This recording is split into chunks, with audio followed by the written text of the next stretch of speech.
So for today's video, we'll be making strawberry jam.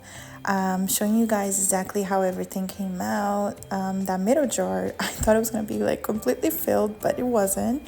I calculated wrong with my strawberries, but it ended up being great, tasty, and perfect. So I will show you guys, showing you the strawberries, of course. This is all like cleaned and cut in half, and then I started off by chopping everything down into small little pieces.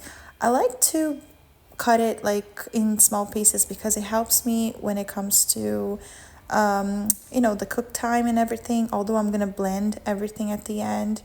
But I really like just to give it like a nice smoosh to it, like, and then it creates that juice like super quick when it comes to creating the jam. It kind of helps with the texture as well.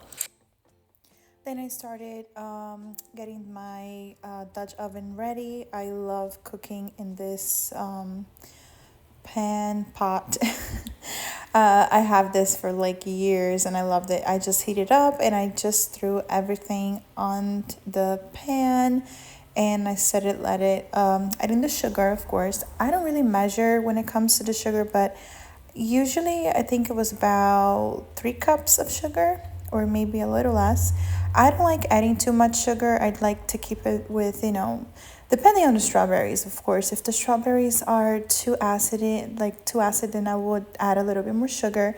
And the lemon juice. I didn't record the lemon juice part, but I do add lemon juice a little bit. And then I stir everything up and let it boil and get to the point where it starts to create that beautiful texture of our strawberry jam. At this point, I'm just mixing a little bit and showing you guys the step-by-step on how I make mine. Of course, everybody, has their own little recipe, but this is what have worked for us. And at this moment right here, you can see how it's completely like steaming up and all that little texture on top, the white texture part, that usually is removed. If it's too much, I actually take that out. But this time it really, absorbed in a way, and that helps as well. When you add the lemon, it kind of like reduces that a little bit. So I just let it boil, and as you guys can see, it's boiling and it's coming up with that little foamy. When you see foam, that means that it's working. It started to thickening, and that's the right point. So it's working. And I just come back once in a while and stir it up a little bit. One thing you gotta learn about jam, you really need to have the time because it sits there for a while, especially if you want a more natural result and everything. So okay guys, so again, as you guys can see, the steps that I take for the strawberry jam, it's pretty simple. I chop off the strawberries and then I cut them. I like to cut them like into small little pieces because I don't like using big chunks. And then of course at the end I'm gonna use a hand blender in order to cut everything out. I like to especially with the pineapple one, I like when I feel texture as I have, as I eat the jam. But with the strawberry, I like it smooth and no texture at all. So it doesn't matter. I like to help the blender in a way, so I chop them in little small pieces. And then I will add it to my Dutch oven. That's what I like using for my jam. As of right now, you guys can see that it's like raising up. So I'm just gonna leave this here so it doesn't go over everywhere. So the process is simple. I don't usually use pectin.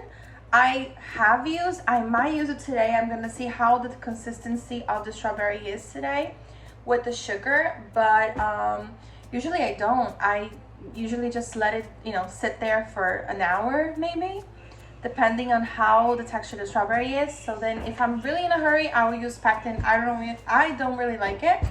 It's not something that I recommend. I mean, especially I like to go like the all natural or nothing. But today I just used regular sugar. As you guys can see, it's super simple. I'm gonna show you guys everything. So I'm gonna show you guys what's going on right now. So here we have, it's cooking and it's looking beautiful. So all I do, I just try to move it once in a while.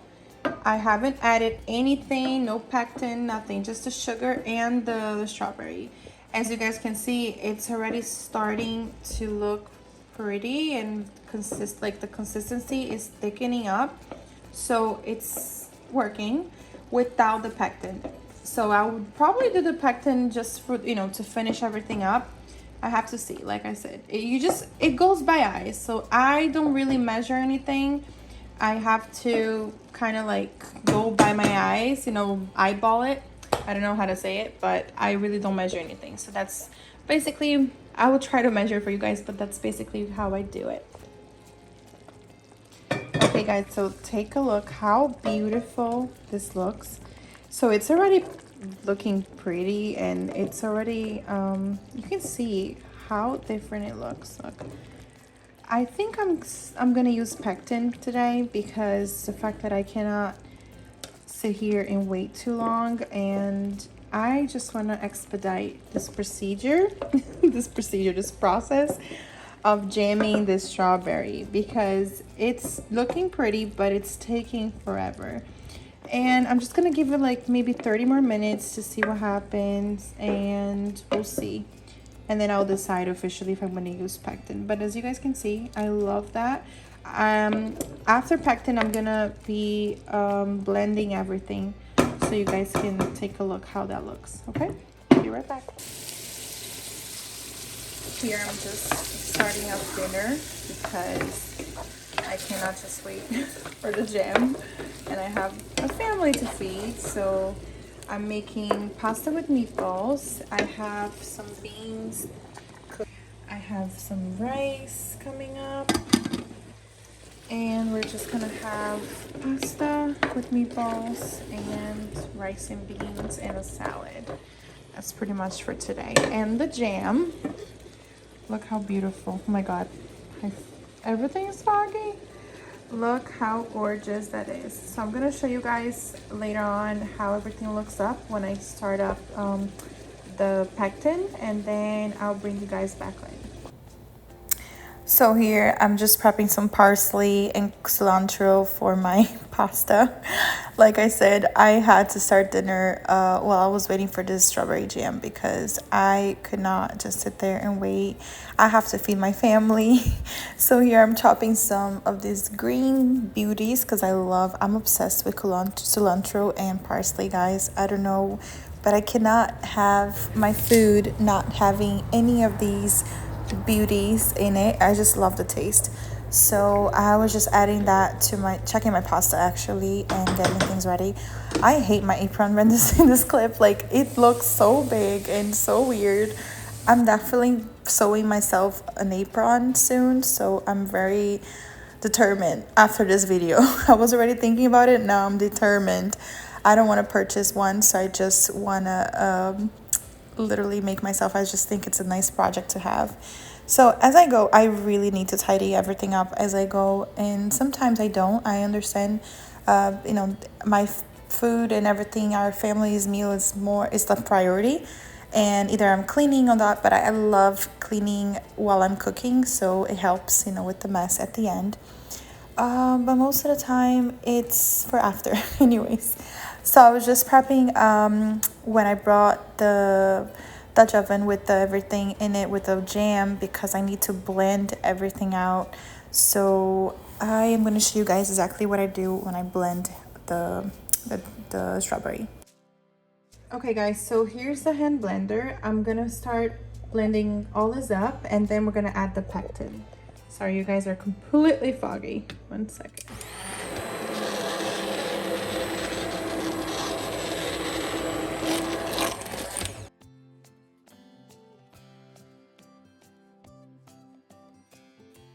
Okay, so that's that. Now you guys can see that is completely blended, and I love this little guy. This was my husband's, one of his gifts for me. I love this. I was like, I love this. It's a hand little blender. Look at that. It's perfect. Okay, so look at this. It's beautiful. I'm gonna add it back to the stove, and then we will be working with the pectin. Okay guys, so this is the pectin that I use. I got this at ShopRite, if I'm not mistaken. So it's called Shore Gel. It's a premium fruit pectin. Like I said, I don't use this quite often, and it's not bad, except that I rather go the most natural way possible. So as you guys can see, the consistency, it's not horrible, but I don't have the time just to wait and sit here and let this go, you know, and finish what it has to do. So I just really I'm not even gonna do the test, because there's a test that we can run with the freezer where you put you put the jam in a plate and then you freeze it, and if it runs, that means that it still needs some time in the stove. But if it doesn't run, then that means that it's ready. So I just want to jump, you know, straight to finish this. So I'm just gonna add the pectin. I'll show you guys how it's done, how I do it. I'm not saying that it's the corrected way, but it's just how I feel like it, you know, it's okay for me, what works for me best. Meanwhile, I'm finishing with dinner. I'm almost done with dinner. We're gonna get dinner done, eat, and then I'll come back to can everything and show you guys how I water bath and everything. So I'm just gonna show you guys exactly how I use the pectin, and I'll be right back. Okay guys, so I have here 1 tablespoon of pectin. That's exactly what I'm gonna add.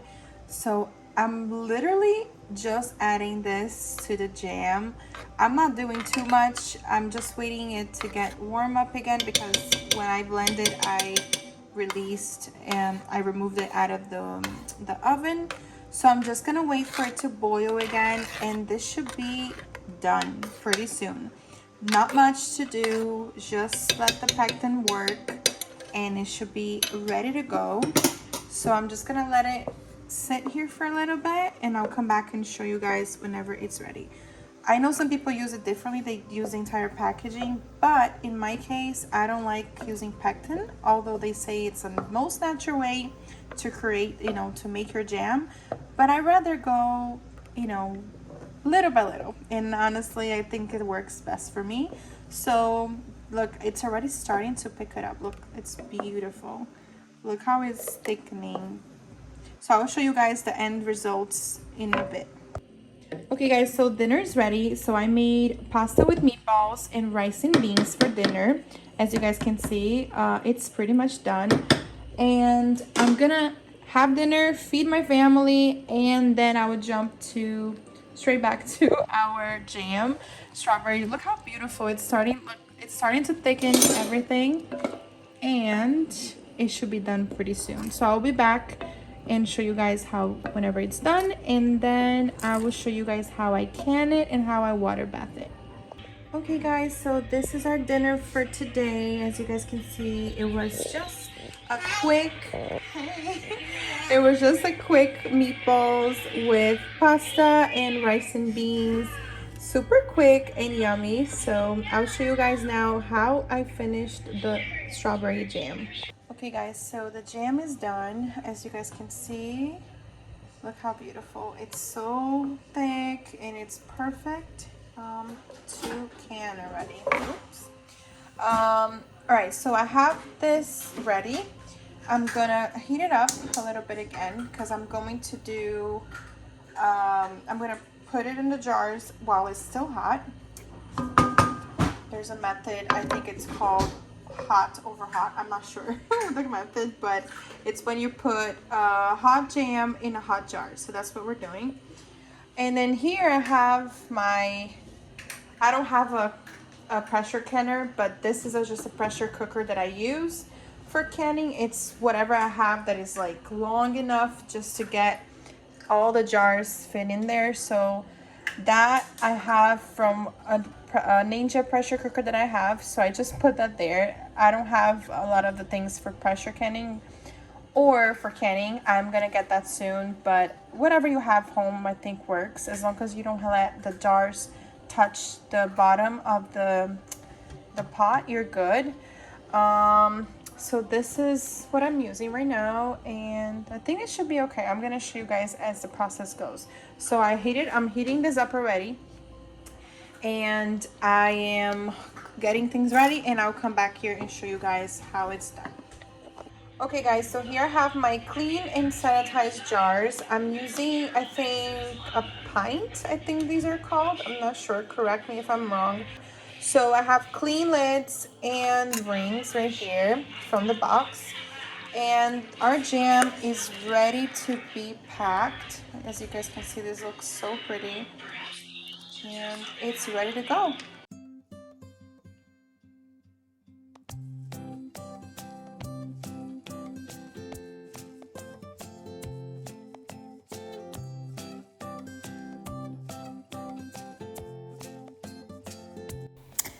Okay, so as you guys can tell, I am doing a hot over hot, it's called, I think. Like I said, I'm not sure.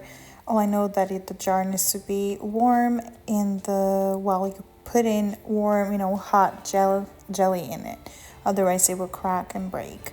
So I'm just filling each one up, and as I go, I just trying not to make a mess because I don't have a funnel for this. Like I said, I don't have most of the things for canning, but I make it work. I'm still gonna get some stuff just to make sure and be on the safe side. So you don't have to have everything in order to start canning. It's really a matter of just using some tools that you already have from home, and this will make it work for you. Of course, as long as everything's safe and you won't get hurt. So I'm just scraping everything that's still left in that pan. When it comes to the jam, you don't want to waste anything because you know how much effort you put into this. So after that, what I like to do and what is very important when it comes to canning, and that you will know, it's cleaning your lids. So when you start canning, and if you're new to canning, I'm gonna make more videos about this. But if you're new to canning, I'm kind of new. Well, I haven't canned a lot, but one thing that I learned is that you always have to clean your the top of the jars with, first I use here in this video wet paper towel just to remove every jam that fell over the jar, on the cap, and then not the cap, the ring mouth of the jar. So then I grabbed vinegar, so just regular vinegar will do, and you just use a paper towel and you start rubbing around the mouth of the jar, and this way it will clean and remove everything, excess of food, excess of the jam, because you want to keep that surface clean. Otherwise your jars won't seal right, and you will have contamination, and you will have air bubbles coming in. So I didn't check for bubbles in this one because the jam is pretty liquidy. But if there was pieces in there of like carrots or stuff like that, I would have to remove the air bubbles as I go. So as you guys can see, I'm just finishing up with my other jar, cleaning. The same process is done. You have to make sure that you're using clean lids as well, and always check the lids for the rubber if it's safe and if it's complete. Otherwise, if there's anything broken, it won't work. Leah was just giving me an apple because she wants me to make a caramel apple. Like in Brazil, we used to have this when I was a kid. I was just putting away. I was like, eat the apple as is, and then I'll make you one later. I ended up just dipping some of her apple in the strawberry jam. I know, that's a lot of sweets. And then at the end, I'm just finishing cleaning around the lid and just finishing up everything with vinegar. Vinegar helps everything when it comes to removing every excess in bacteria and stuff like that. You want to have your jars completely clean and perfect. Otherwise, it won't work. Now I'm adding the rings. When you add your ring, you cannot squeeze it too much. You just have to close it, to a point where you feel like they won't fall apart, but you cannot tie them too much. So here I'm just showing you guys how they look and how it's not falling apart. So this is the result of how they look after the ring is on, the lid is on, everything is perfect and ready to go. I'm just showing you here that one that is like a little empty, which is okay. In this case, I will use that one first and then store everything else. Usually I make a big batch of this, but I only had a little bit of strawberries. So you guys saw the water as it is. I had, always remember to put something underneath the pan, the canister. you don't want the jars to touch the surface of the pot of your canner, whatever you call it, while it's, you know, it's cooking, especially water bath. You don't want that to be touching. If anything, if you don't have anything with metal, you can add a piece of cloth, like, you know, just cut a dishcloth and just put it in the bottom and make sure that your jars are not touching completely the surface. Here I'm just adding some more water because you gotta fill up all that up to the, you know, at a point where it covers the jars. You cannot let them stay in the water bath without getting completely submerged. And that's that. I'm just cleaning up again a little bit and putting everything away because, you know, like I said, we gotta clean as we go. Otherwise, I'm gonna be drowning in a mountain of dishes.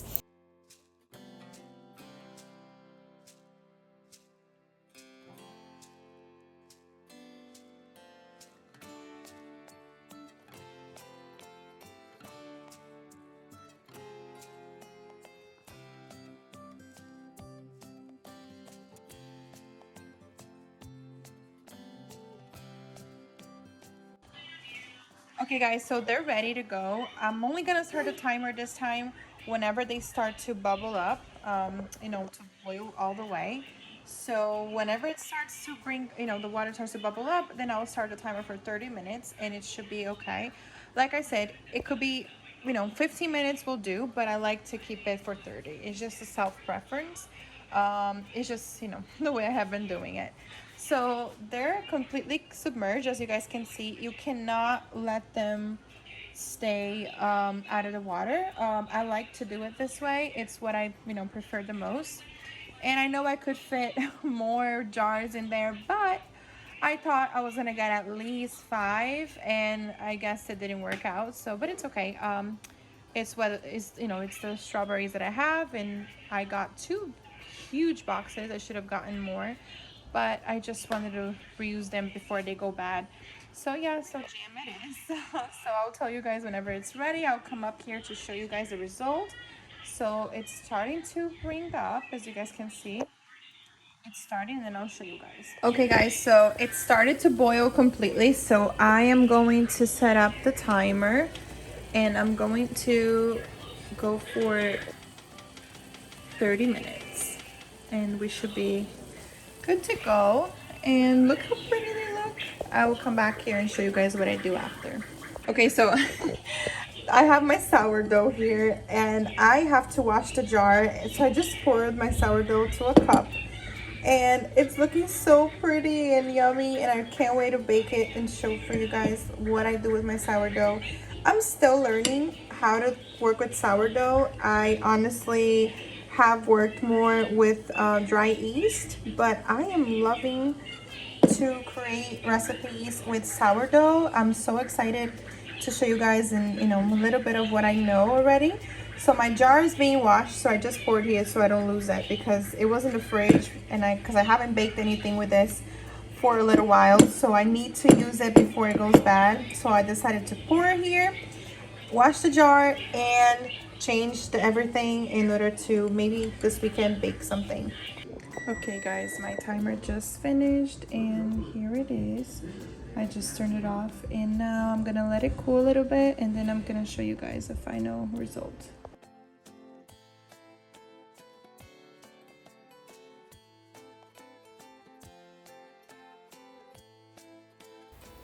Okay guys, so this completes our strawberry jam video. I hope you guys enjoyed this video, and I'm just labeling the jars just to make sure that I know when I finish them, when I can them. This way I can, you know, I know how long it has been sitting in the shelf. Although it lasts a year to 2 years, this would never last us all that. We go through them really quick. But yeah guys, thank you so much for watching, and I'll see you guys in the next canning video.